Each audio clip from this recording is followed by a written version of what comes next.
Hay arquitectos que construyen edificios y luego está Gaudí. Para él, su trabajo no eran solo estructuras, eran como oraciones talladas en piedra, una especie de diálogo entre lo material y lo divino. De eso se trata esta exploración, de cómo Antoni Gaudí escribió un evangelio, pero no con tinta, sino con arquitectura. Hay una frase de Gaudí que lo resume todo. Al parecer, ante la lentitud de las obras, alguien le comentó que tardaban mucho, y él respondió: «Mi cliente no tiene prisa». ¡Qué genialidad! Con esas pocas palabras lo dijo todo. Su cliente no era la persona que financiaba el proyecto. Su verdadero cliente era Dios. Y claro, el plazo de entrega era la eternidad. No era lentitud para nada, era la convicción profunda de que estaba creando algo para siempre. Vale, pero ¿cómo se lleva esa idea tan etérea a la piedra? ¿Cómo se construye para la eternidad? Pues la respuesta es una sola palabra: fe. Y ojo, no era solo un detallito, un pilar más en su trabajo. No, no. La fe era el plano maestro, el ADN de toda su arquitectura. Para meternos de lleno en la mente de Gaudí, hay que entender un concepto clave, el de arte litúrgico. Y no se trata solo de poner estatuas de santos o cruces.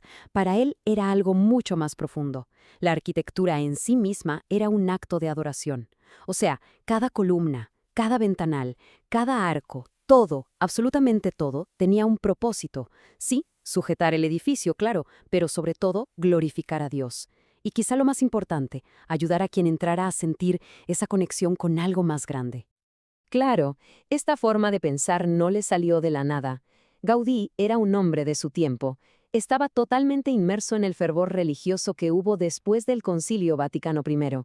Fue una época en la que había un hambre de renovar el arte sacro, de hacerlo relevante para el mundo moderno. Y esa fue precisamente su misión: crear una arquitectura fiel a la tradición, pero, a la vez, con la mirada puesta directamente en el futuro. Y aquí es donde su fe se une con otra de sus grandes pasiones, que es el segundo pilar de su filosofía.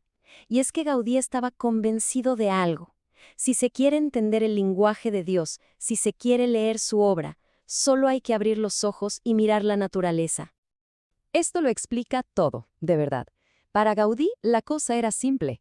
La línea recta es cosa del hombre, es artificial, no existe en el mundo natural. Pero la línea curva, la línea curva era otra historia. Esa era la firma de Dios. Estaba por todas partes, en las ramas de un árbol, en las olas del mar, en el perfil de una montaña.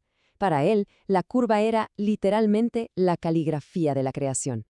Y por eso, cuando vemos todas esas formas orgánicas en sus edificios, hay que entender que no es solo por estética, no es solo porque era modernista. ¿Qué va? Es una declaración teológica en toda regla. Gaudí veía a la naturaleza como el primer gran libro revelado por Dios, un libro abierto para quien quisiera leerlo. Así que sus edificios, en el fondo, son como himnos a esa creación divina. Entonces, ya tenemos la fe como base y la naturaleza como el vocabulario. Pero faltaba un tercer elemento clave en su lenguaje sagrado, uno que es casi inmaterial, pero fundamental: la luz.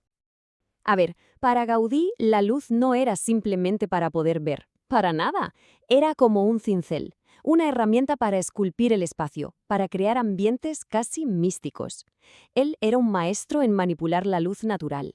La hacía pasar por sus vitrales, por aberturas calculadas al milímetro, y con eso conseguía bañar los interiores en un resplandor casi celestial.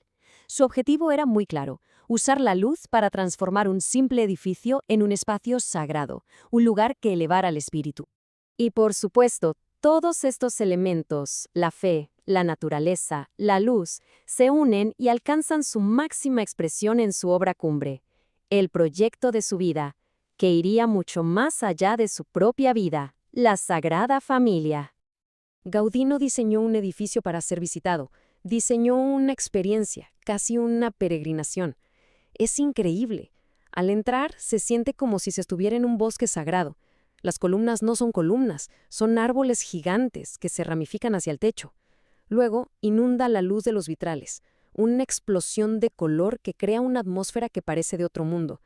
Y por fuera, cada fachada cuenta una historia. Todo, cada detalle, está pensado para guiar a quien entra en un viaje espiritual. Es que la propia estructura es como un gran libro abierto. Pensemos, por ejemplo, en la fachada del nacimiento. Eso no es solo decoración, es un catecismo entero tallado en piedra. Cada grupo de esculturas, cada figura, narra un pasaje del nacimiento y la infancia de Jesús, y lo hace con una fuerza y un detalle que buscan no solo enseñar la historia, sino de verdad conmover. Pero claro, toda esta visión espiritual tan increíble tenía que sostenerse. Y ahí entra en juego su genialidad como ingeniero, que es asombrosa. Utilizó formas geométricas súper complejas que veía en la naturaleza, como los hiperboloides y los paraboloides. Las columnas árbol no son solo bonitas, son una solución estructural brillante. Pero lo importante es no olvidar esto. Cada innovación, cada truco de ingeniería, no era un alarde técnico, siempre estaba al servicio de su visión espiritual. Y ojo, que esta forma de trabajar no fue solo para la Sagrada Familia. Estos principios los aplicó en muchos otros sitios. Por ejemplo, en el Palacio Episcopal de Astorga, donde reinventó el estilo neogótico para construir un auténtico palacio para la Iglesia. O en el Colegio Teresiano, donde demostró que hasta un edificio austero podía estar cargado de simbolismo religioso. E incluso en obras que no eran religiosas, como los pabellones Güell, él encontraba la manera de infundir un significado sagrado en cada detalle. Su lenguaje, en fin, iba más allá del tipo de edificio. Y todo esto nos lleva, claro, a su legado. Un legado que va mucho más allá de la piedra y el mortero, ¿verdad? Es un testimonio de fe que sigue completamente vivo hoy en día. Pensemos en esta fecha, 1882. Ese año empezó a construirse la Sagrada Familia. 1882. El hecho de que hoy, más de un siglo después, la obra siga en marcha, es de alguna manera la prueba definitiva de esa paciencia casi divina de la que hablaba Gaudí. Es un proyecto que ha pasado de generación en generación, un símbolo de fe colectiva. Y aquí va un dato que me parece fascinante y que demuestra hasta qué punto llegaba su visión. Hoy, los guías que explican la Sagrada Familia tienen que recibir formación teológica especializada. Teológica, porque es imposible explicar la arquitectura sin entender la fe que hay detrás. No se puede separar una cosa de la otra. O sea que su obra sigue siendo una catequesis, sigue enseñando hoy mismo.